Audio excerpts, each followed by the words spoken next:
Just Maxwell and Eric, that's fine. And Sophia, if she's there, let's join. Let's jump right in. All right, class 7, counting and probability. We finished up algebra and geometry. So now we're just moving on to our last sort of major topics. So that's going to be this class is counting and probability or combinatorics. And next class is number theory, which should be the last topic we cover. Next class is also our last class. So if you want anything fun done, I'm talking to Maxwell and Eric. I think I can arrange something that we can do after the number theory lesson, since it won't really take that long. We can do like some math counts trainer. I think I showed, was it Maxwell that, but not Eric? Like a competition, sort of like the countdown round, or I don't know, something non-math related. I'm up for anything. So I'll ask this question again towards the end of class. So just try to, if you have time, think about what you want to do next class after the lesson. Let's jump in. Okay, no homework review is normal. Counting is kind of a weird subject. I mean, we already know how to count, right? 1, 2, 3, 4, 5, and so on. We've known that since kindergarten. But we can also think of counting as in counting how many numbers are in a sequence, or how many items are in a Venn diagrams. How many different combinations can we arrange something? How many people can sit around a table in what order? Okay, so for lists and Venn diagrams, so by lists, I mean like having like sequences and series and like adding them up and like finding the nth term of a sequence. I won't be counting those in Venn diagrams since they don't show up. Like for the AMC 8, that should be in like 2 months, that they very rarely show up on the AMC 8. So instead we're gonna move on to other harder stuff. All right, consider the following. Consider flipping a coin. So when we flip a coin, we can either have heads or tails. There's a 50-50 chance of getting heads or tails. And I know one of you is thinking about saying like, what if it lands on their side? No, in math land, everything is perfectly 50-50. There is no weights. There is no landing on the side of the coin. It is either heads or tails, and you have an equal chance to get both. All right. Therefore, we can multiply 2 times 2 times 2 times 2 times 2 times 2 to get 2 to the 6th, or 64 possible permutations. So what that means is we'll have heads or tails. So let's say the first time we get heads, and then we get tails, and then heads, heads, heads again, and then we end with the tails. That's one possible way we could have done that, or a permutation. So there's a way we can draw this out, and I think it's really cool. For the first flip, you can get heads or tails. And then for the second flip, you can have 4 different possibilities. Well, you still have to, sorry, you have 2 different possibilities, but based on the first flip, you're gonna have 2 different permutations. So you can either have gotten 2 heads, or you could have gotten a head and then a tail, or then a head and then a tail and then a head, or 2 tails. And then we do it again for each branch, and we call this a tree. And we do this so on and so on. And then you'd see at the very end, you'd have 64 possible permutations. All right, any questions about this?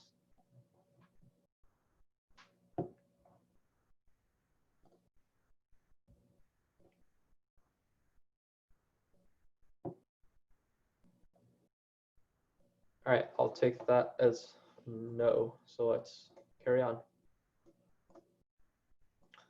I have 2 practice problems for you guys to solve right now. So once you're ready, just type in the chat.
All right, let's see.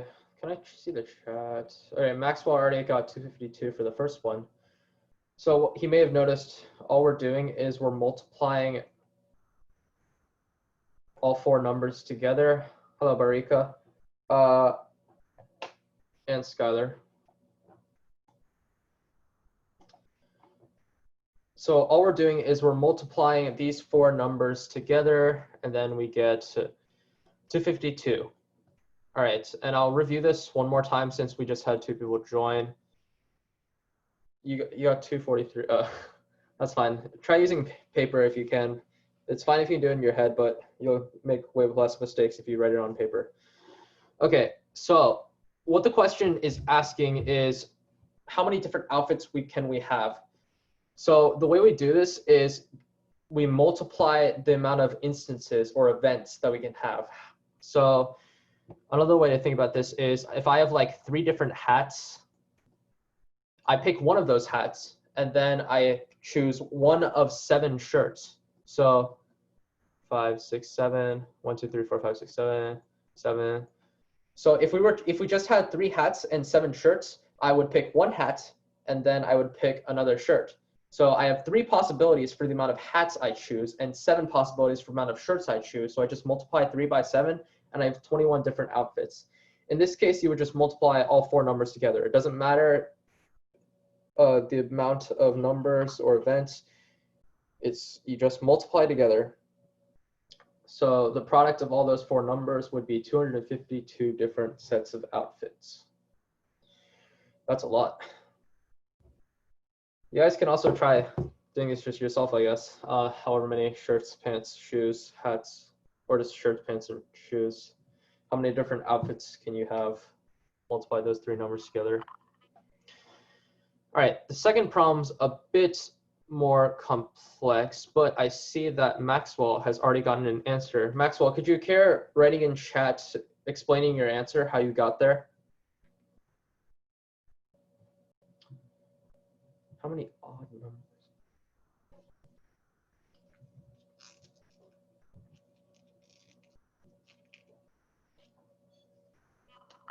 I'm assuming you're typing it out, which is fine. Let me start setting up things.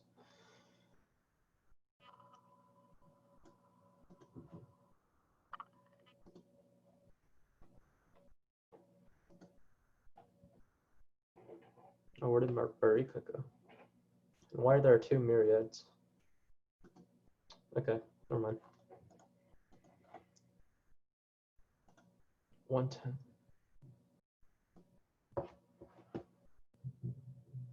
Interesting.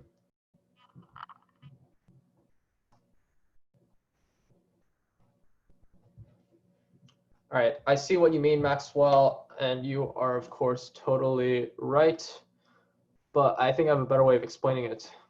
So let's see. How many odd numbers with 3rd digit 5 are there between 20,000 and 69,999? All right, we can think of this as choosing an outfit, except we just choose what number we want in what location. So let's start with the 10,000th digit. So we have 20,000 to 69,999. So that means in this position, we can have 2 through 6. We just choose any number from 2 through 6. So that means that there are 1, 2, 3, 4, 5 possibilities for this digit. 5 possibilities. For the next digit, the 1000th place, we don't have any restrictions on that. It can be from 0 to 9, so it can be any digit at all, so we'll just have 5 times 10. But in the 3rd case, we can, in the 3rd digit, or the, wait a second, in the 100th place, I just realized I drew an extra place. We can only have the digit 5 because the problem told us so. Our 3rd digit has to be 5. So we're gonna only have 1 possibility for the 3rd digit. In the 10s digit, we're going to have 10 because it's from 0 to 9. No restrictions there. And then odd numbers, you know that odd numbers are numbers that end with 1, 3, 5, 7, or 9. So that's 5 different possibilities. That's 5 times 5 times 10 times 10, or 2,500. Any questions? Note that we can only use multiplication when the amount of, like, when, I guess, when you're choosing things are equal, when you're choosing things that are equal. As in, there are 3 different hats. You just choose one of the hats and then you have to multiply by something. So you can think of each article of clothing being equal to each other, or each digit being equal to each other. That's kind of weird when I think about it. You can also do it with like letters. How many four letter lengths, word lengths can you have?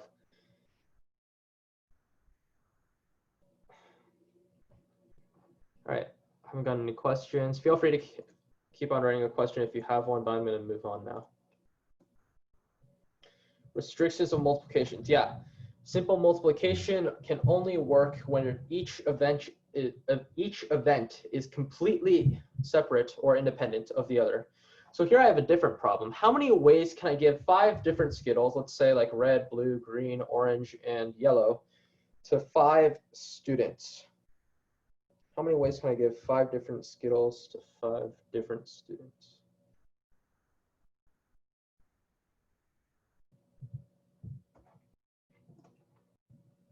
$120. Can you explain your answer, Maxwell?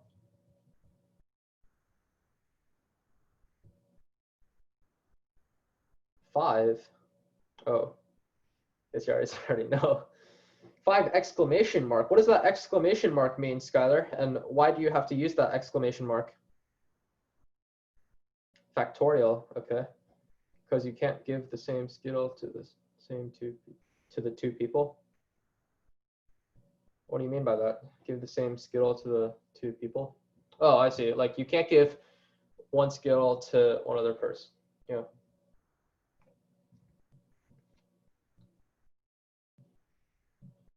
Oh, I should clarify that.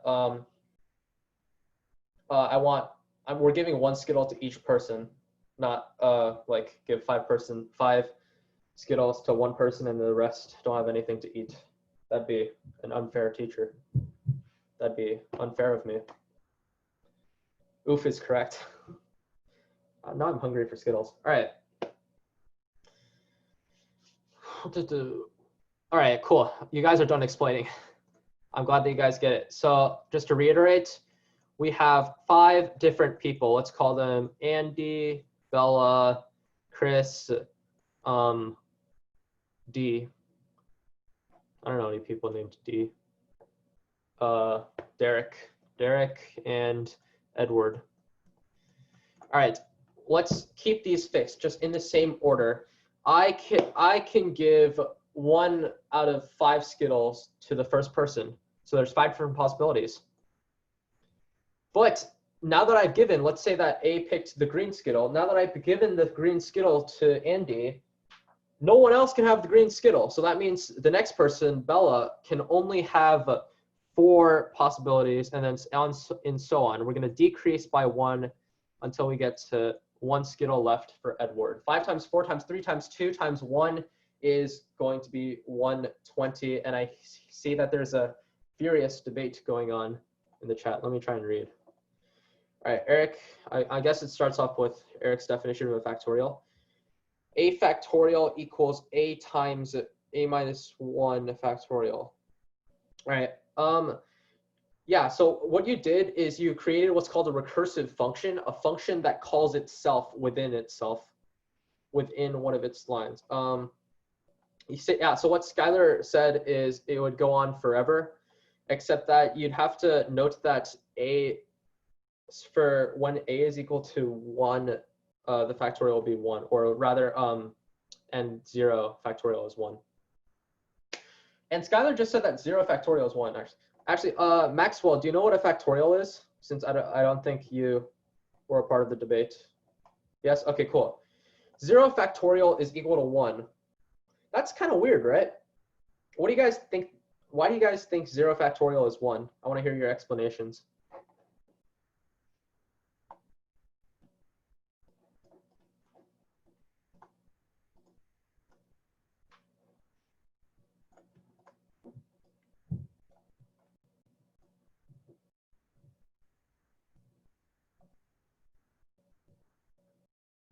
I guess there is one way to give 0 things to 0 people and do nothing. Yeah, exactly. All that a factorial is asking how many ways can you give can you give something, can you give n things to n people?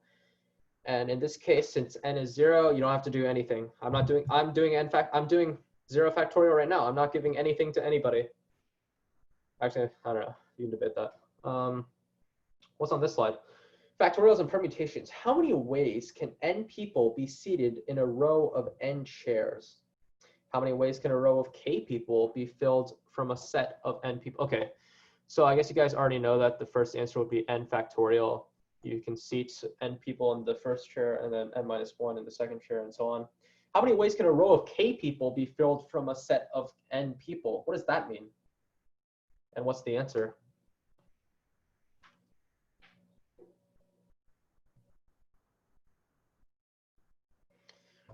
All right, what is Maxwell saying? NPN is equal to n factorial divided by n minus n factorial. What? Oh, yeah, I see. All right, so what Maxwell does, I'm assuming he's already knows about permutations. So the NPN means that you're choosing, on the left would be like how many people there are to choose from, and on the right would be like how many chairs you have. So n factorial over n minus n, yeah, okay. Do you guys, I'm curious as to how much you guys actually know about things. Like, do I even have to cover counting in this class? Like combinations, committees?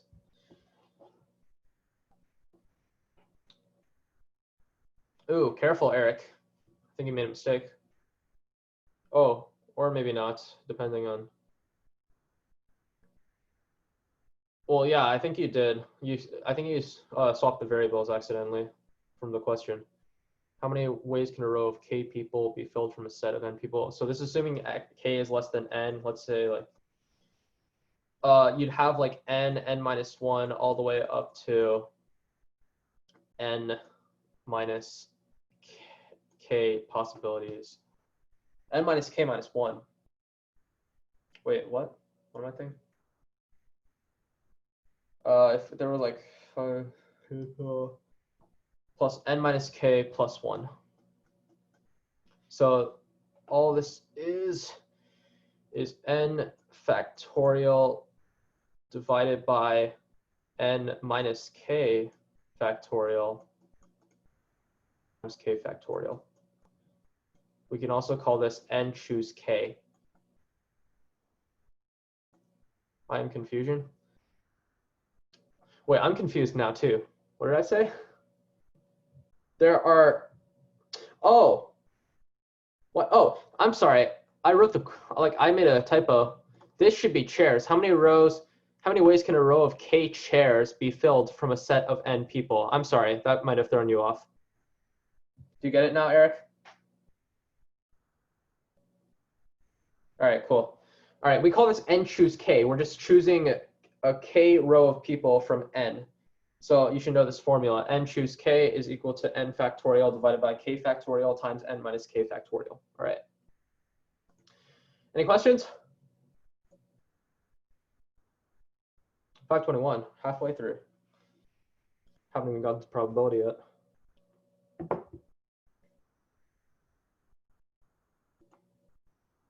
Okay, let's go. Counting techniques. Isn't it NPK because like order can matter? What? Oh, yeah. Was I getting ahead of myself? Yeah, order does matter, so it'd be NPK, not a combination. Wait, I'm small brain. NPK is what's in a fertilizer. All right. Maxwell, could you care to explain what is the formula for NPK? N factorial over n minus k factorial. N minus k factor. Yeah, you are correct. Yeah, I don't know what was I thinking. Okay, I kind of got ahead of myself. So going back to like choosing like n people and then n minus 1 and then dot dot dot and then n minus k plus 1 factorial.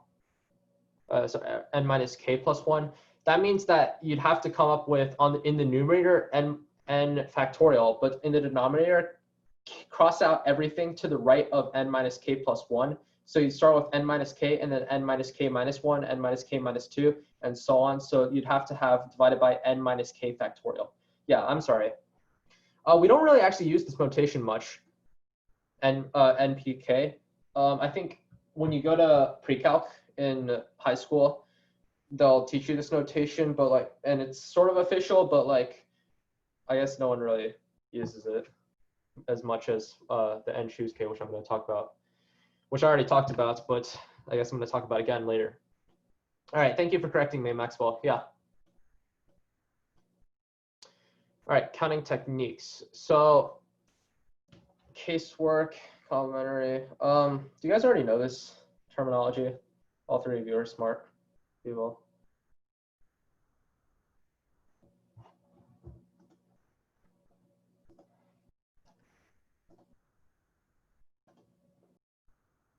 All right, let's go over this casework. Use multiplication and yeah.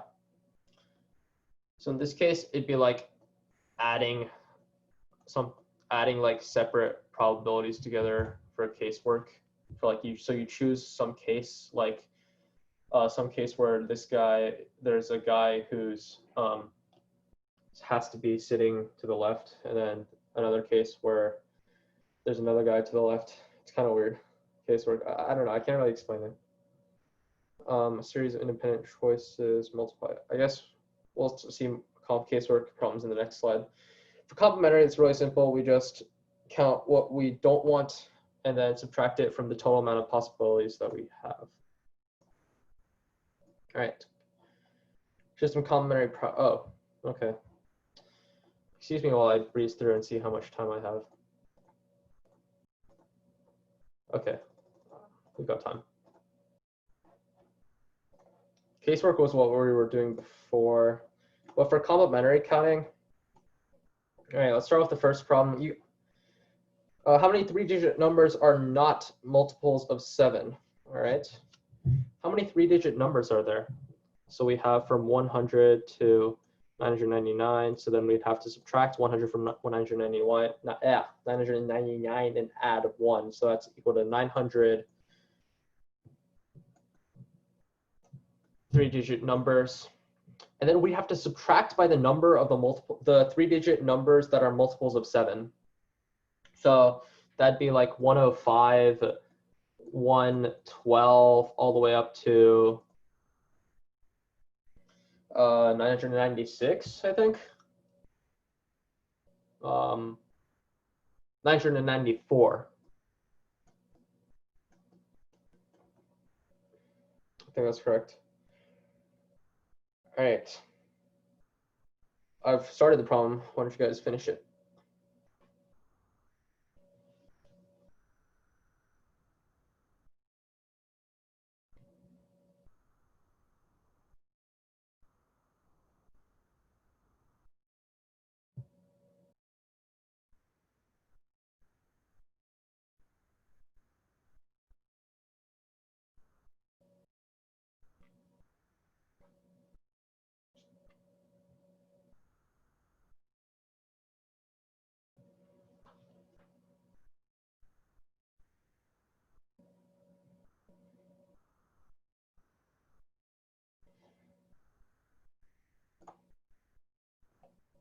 $772. Okay, I'll take your word for it. 100. So we're assuming that there's 128 multiples of 7 that are 3 digits, and then we'd have 772. All right, I'll skip the second problem, but if you want to try it, if you've already read it, I think you'll make a mistake the first time. How many ways can 5 people be seated in a row if Albert and Barry hate each other? Note that order matters in this case. So you'd start off with like how many numbers there are, 120, and then you subtract by the cases where Albert and Barry are sitting next to each other. So that'd be 4 different cases, but then you'd have to multiply by 2 to account for Albert and Barry switching, and then you have to multiply again by like 4 plus 3 plus 2 plus 1. So that'd be like 10 times 10, so 100. So that'd be like 20 ways to do it. All right, and the 4 plus 3 plus 2 plus 1 is like from the other people. Sorry, 3 plus 2 plus 1. So I screwed that up again. 60, so it should be like 60, 96. All right. Carry on. Wait, Yeah? I think it's 72. Sorry, what? I think it's 72. 22? Because, All right, let's tackle this one. Albert can be sitting right or left of Barry. I'm sorry, can you elaborate? Albert can be sitting right or left of Barry. Oh, yeah, so minus like 2 times, or for the other case, like 3 times 2. You're confusing me now. So let's see, there's like, oh, I see now. So Albert and Barry, there's like 4 different locations where they sit next to each other, and then they could be on the right of each other, and then the other 2 people would be like 3 times 2, so like 6 to 12, 48. So 120 minus 48 is equal to 72. Yeah, 72. Okay. Yeah, 5 factorial minus 2 times 5, 4 factorial. Because yeah, so we forgot to count that Albert and Barry could be like swapped. All right, cool. Thanks for catching that, Maxwell. Combinations. We already talked about this, right? For just know the formula is n factorial over n minus k factorial times k factorial. And in this case, from 4 people, you'd have to choose 2 people. So that'd be 4 factorial over 2 factorial times 2 factorial. So 3 times 2, 6.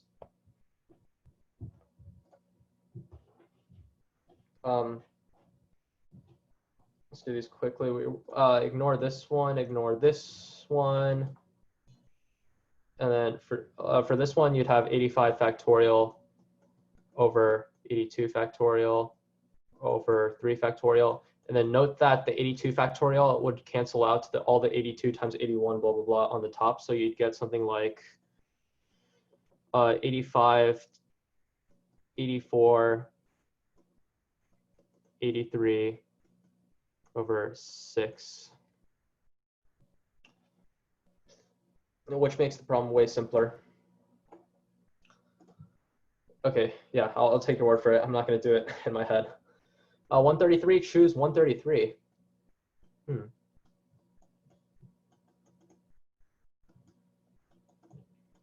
Same thing as before, 0 factorial is 1, and then everything cancels out to be 1 because you can only have one way to choose like 133 people for a committee if there's only 133 people available. All right. Yeah, solutions. Probability. Okay, let me get a drink of water first.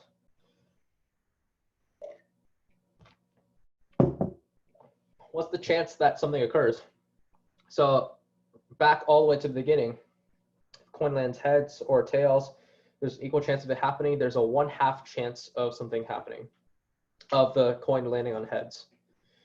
All right, what's the probability that when you roll, I'm running through this because I know you guys already know probability. When you roll a 6-sided die, a prime number faces up. All right, there's 2, 3, and 5, and then 1, 4, and 6 aren't prime, so that'd be 3 out of 6, or 1/2, or 50%. All right, here's some other simple ones. I'm going to skip I'm going to do number 2 instead. I hope you guys already know how to do number 1.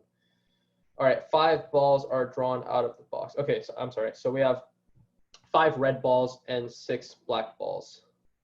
So if we just take 1 ball out of the box, the probability that it's red is 5 out of 11. Cool. 5 balls are drawn out of the box. Okay, what's the probability that they're all red? So this is where things get interesting. This is where the casework part from earlier comes in. So we'd have first we draw 1 ball out of the box, so we get 5 out of 11 chance that it's red. Cool. But we also have to have the next ball that we draw out. There's 4 red balls left, and there's 10 balls left, so 4 over 10. We have to multiply by that, and then we keep on going, keep on rolling. Times 1 over 7, and then at the end you have no red balls left. All right, now we can do some cool getting rid of factors and stuff. All right, cool. This should be 2 over 77 times 12, which is 84 plus 840, so 922. No, I screwed something up. 12 times 77. Oh, yeah, it's, I don't know. 1 over 462, that sounds right. No, it doesn't. Wait, what? 4, 1, 15, 77. I got 824. Is right? Are you sure that's 1 over 462? What did I do wrong?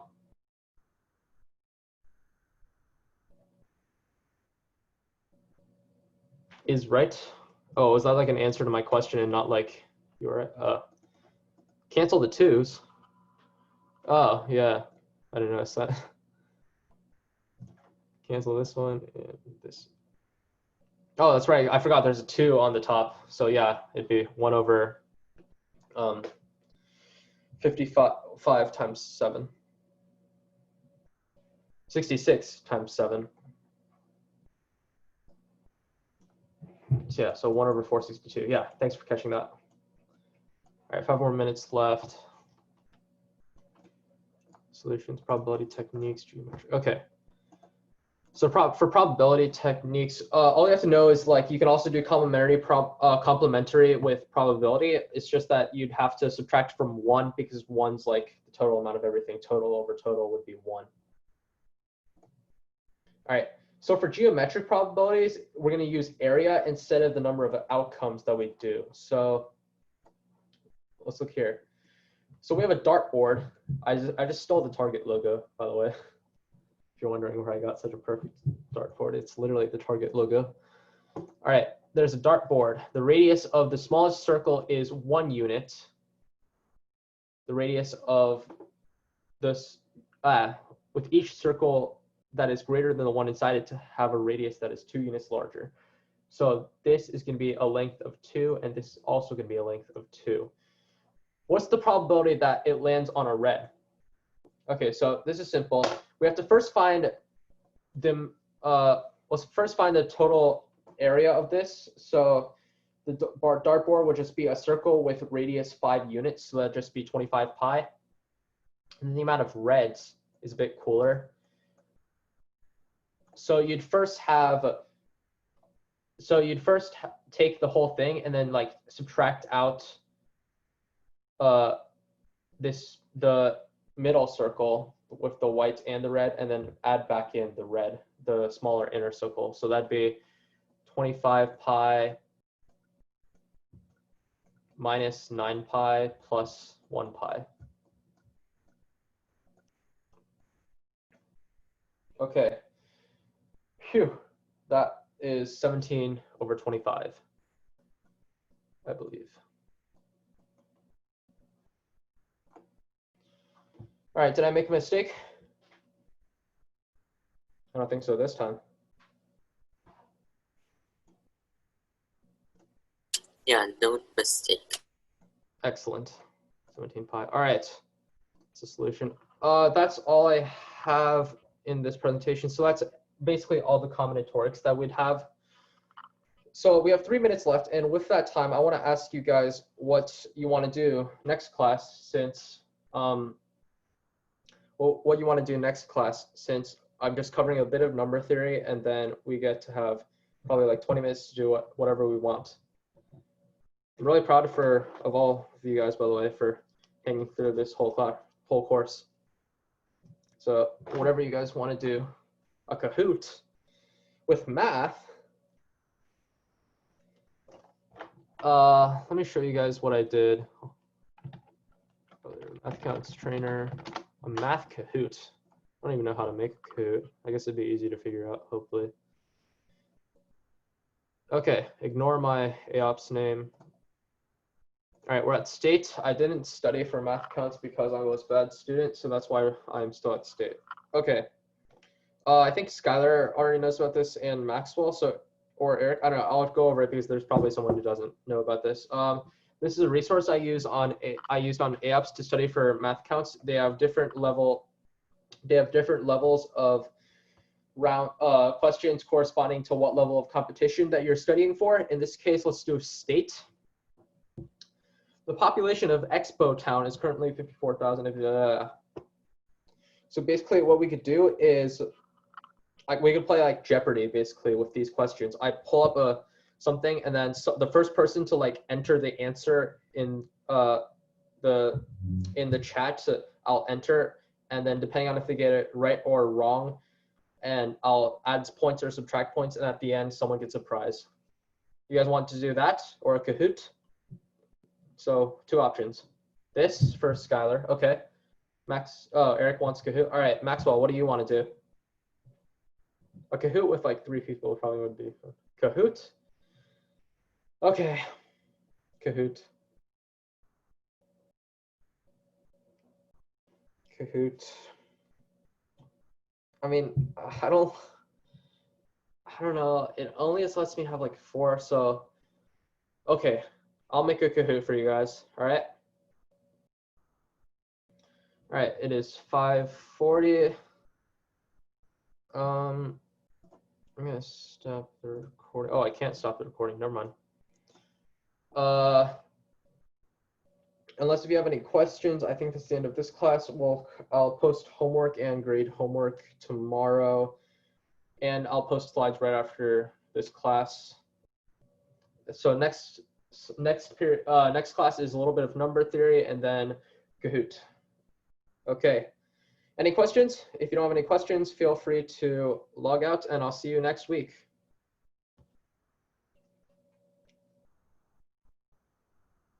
All right, there's Maxwell gone. And Eric, Skylar, got any questions? Say hi to Iris for me, by the way. Gotcha. All right, ciao. All right, I don't have any questions from the host, so I'll be